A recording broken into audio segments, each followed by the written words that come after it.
Would you like to improve your English by learning about prepositions of place? Welcome to Jen's Jyugyou. My name is Jen, and today we're going to focus on prepositions of place, specifically examining the prepositions of on, in, and at. To help you remember these prepositions, I find it very useful to create an upside-down triangle like this. The reason why is because the big part of the triangle stands for things that are more general.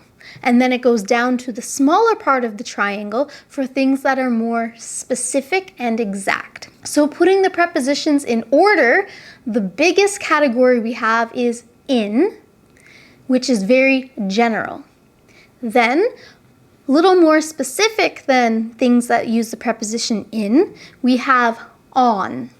And then very, very specifically, our smallest category is for at. So taking a look at this upside down triangle, I will explain different categories that will fit in with each of these prepositions, going from general to more specific. Let's start with in. Very general, in is used for large places, such as continents. France is in Europe. Ghana is in Africa. Indonesia is in Asia. In is also used for countries. I live in Canada. I have many friends in Japan. The Taj Mahal is in India. In is also used for provinces or territories or states. The capital of Canada is in Ontario. You can see the northern lights in Yukon. When I lived in Japan, I lived in Tochigi Prefecture. In is also used for cities. I live in Toronto. I really want to watch a Broadway show in New York. The first ever Starbucks is in Seattle. In 2010, the Winter Olympics were in Vancouver. We also use in for specific neighborhoods. Many people enjoy walking in the beaches, which is a specific neighborhood within Toronto. You can find a lot of delicious food in Chinatown. You might also know that in is the preposition that we use when something is enclosed inside of something else. To help you remember prepositions of location, you can also think of in as being an enclosed space. I am in the kitchen. I sleep in my bedroom, in my bed. Specific enclosed spaces for locations, we use in. Specifically in plus a certain room. So you can be in your classroom when you are at school. We'll get to that in a minute. We also use in for liquids, specifically in water, in the ocean, in the river, in the lake, in the swamp. We went fishing in the river. They went swimming in the ocean. In is also used for large, general, abstract areas, such as in the sky, in the air, in the universe, in space. The sun is shining in the sky. There's a cool breeze in the air. Next, let's take a look at the preposition on. On is used for more specific things than the preposition in. We will use on in two main ways. One way is when we're talking about a specific street or avenue or road. It is over there on Yonge Street. It's on Victoria Avenue. We are on the highway. It's also important to remember that we use the preposition on for when something is directly placed on top of a specific surface. So my cell phone is on my head, on. So in terms of location, we will use this with on the floor, for example, or it's on the table. If you'd like to learn more about how prepositions of place are used more generally, using prepositions such as in, on, at, above, below, between, beside, and those types of prepositions in a more general, easier way, you can check out a video I made about that over here. Now let's take a look at. At is used for specific, very specific, exact locations. We can use it for when we know the exact address.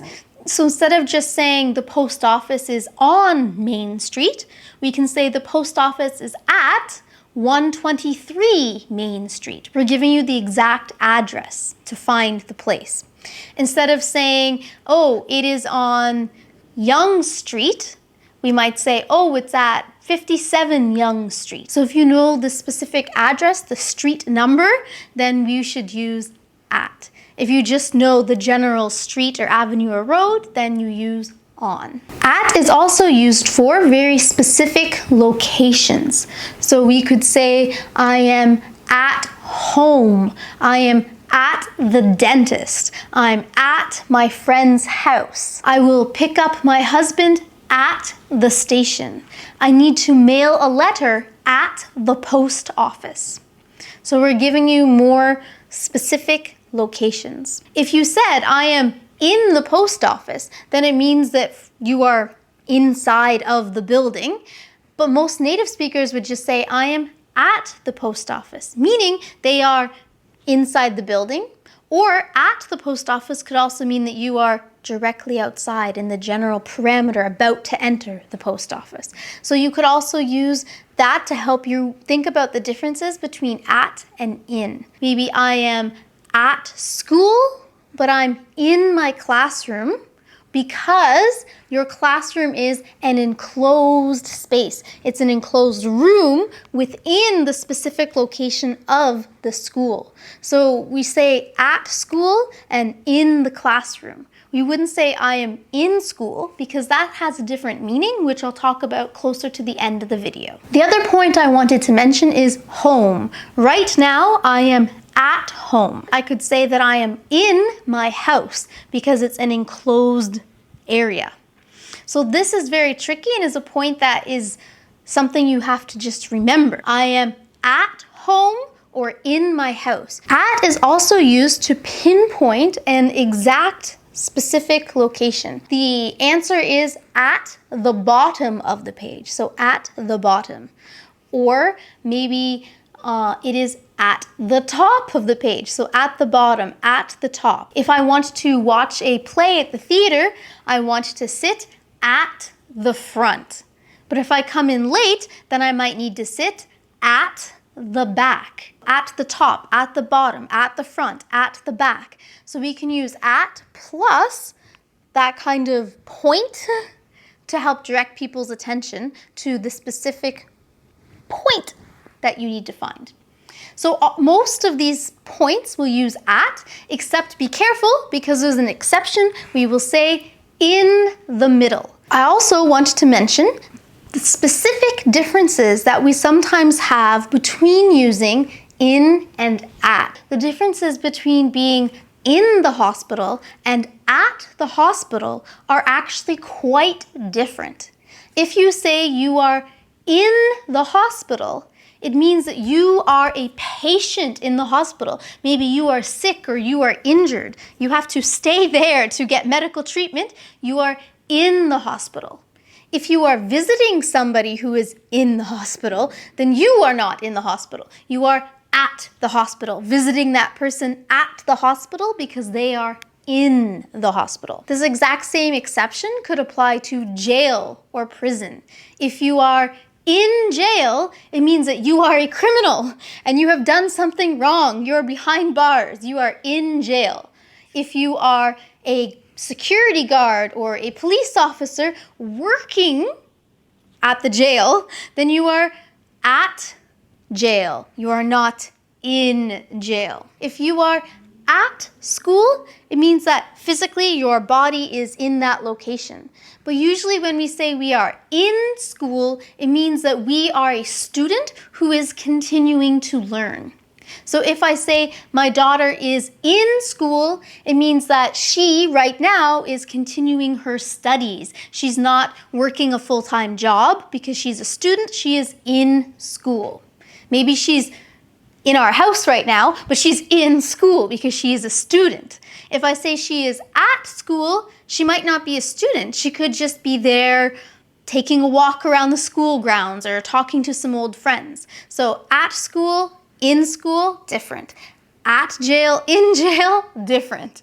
In the hospital, at the hospital, different. Even though I've given you some rules to help you think about prepositions of locations, you have to remember that often in English there are exceptions to every rule. So just be careful. The rules, just to review, for at, in, and on is going from bigger, more general, to smaller, more specific. But please don't forget about exceptions. And now it's time for question of the day.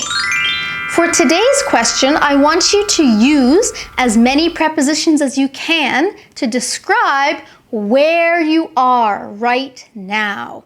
Where are you? Please let me know using prepositions of place in the comments below. Thank you so much for watching this lesson.